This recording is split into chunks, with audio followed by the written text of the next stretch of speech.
Summary of Daring Greatly by Brené Brown. Introduction: The Power of Vulnerability.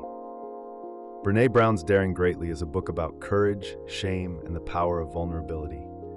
Brown, a research professor, spent years studying human connection and discovered that vulnerability, the willingness to show up, be seen, and take risks, is the key to meaningful relationships, creativity, and success. Many people think vulnerability is a weakness, but Brown's research proves it's actually our greatest strength. Chapter 1. What does it mean to dare greatly? The title comes from a famous speech by Theodore Roosevelt called The Man in the Arena.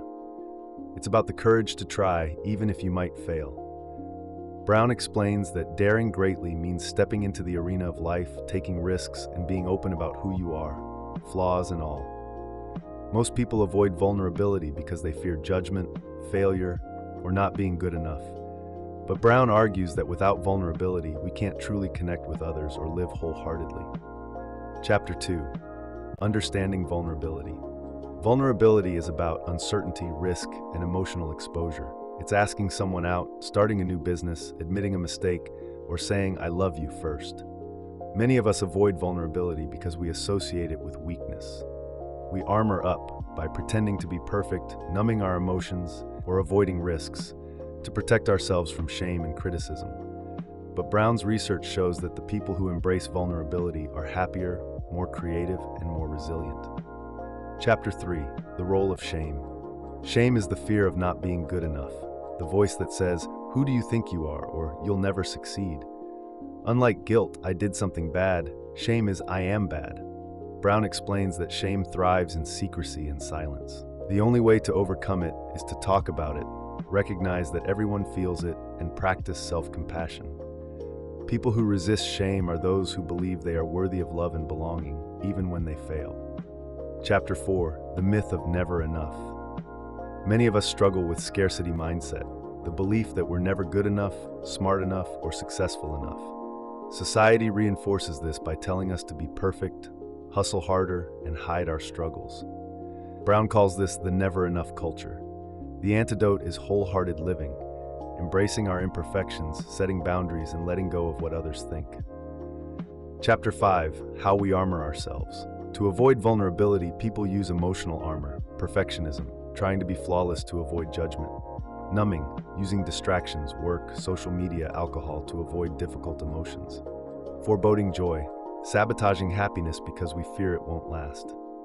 Viking or victim mindset, either acting invincible or playing the victim to avoid responsibility.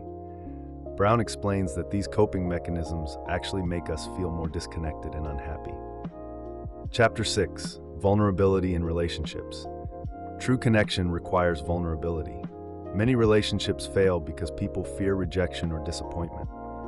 Brown shares that the healthiest couples are those who lean into tough conversations instead of avoiding them, admit mistakes and apologize, ask for what they need instead of expecting mind reading, celebrate each other's successes without jealousy. Vulnerability builds trust, and trust is the foundation of love. Chapter 7. Raising Resilient Kids. Parents often try to shield children from failure, but Brown says this backfires. Kids need to experience disappointment, learn from mistakes, and know they're loved even when they fail. Instead of saying, "You're the best," which creates pressure, say, "I love watching you try." Teaching kids to embrace vulnerability helps them grow into courageous, empathetic adults. Chapter 8. Vulnerability at work. Many workplaces discourage vulnerability. Employees hide mistakes, avoid risks, and compete instead of collaborating. But Brown argues that innovation requires vulnerability. Leaders who admit they don't have all the answers, listen to feedback, and create a culture of psychological safety get the best results. Great teams trust each other enough to be honest, take risks, and support one another. Chapter 9. How to practice vulnerability. Brown gives practical steps to embrace vulnerability. Recognize your armor. Notice when you're avoiding vulnerability, e.g., people-pleasing, shutting down. Start small. Share something personal with someone you trust. Set boundaries. Vulnerability doesn't mean oversharing. It's about being real, not reckless. Practice self-compassion. Talk to yourself like you would a friend. Let go of perfection. Done is better than perfect. Chapter 10. The Rewards of Daring Greatly. When we dare greatly, we build deeper relationships, feel more joy and less anxiety, become more creative and innovative, inspire others to be brave. Brown's message is clear. Vulnerability is not winning or losing. It's having the courage to show up when you can't control the outcome. Final thoughts. Daring greatly teaches us that vulnerability is the birthplace of love, belonging, and success. The people who live fully are not the ones who never fail. They're the ones who keep trying, keep loving, and keep showing up, even when it's hard.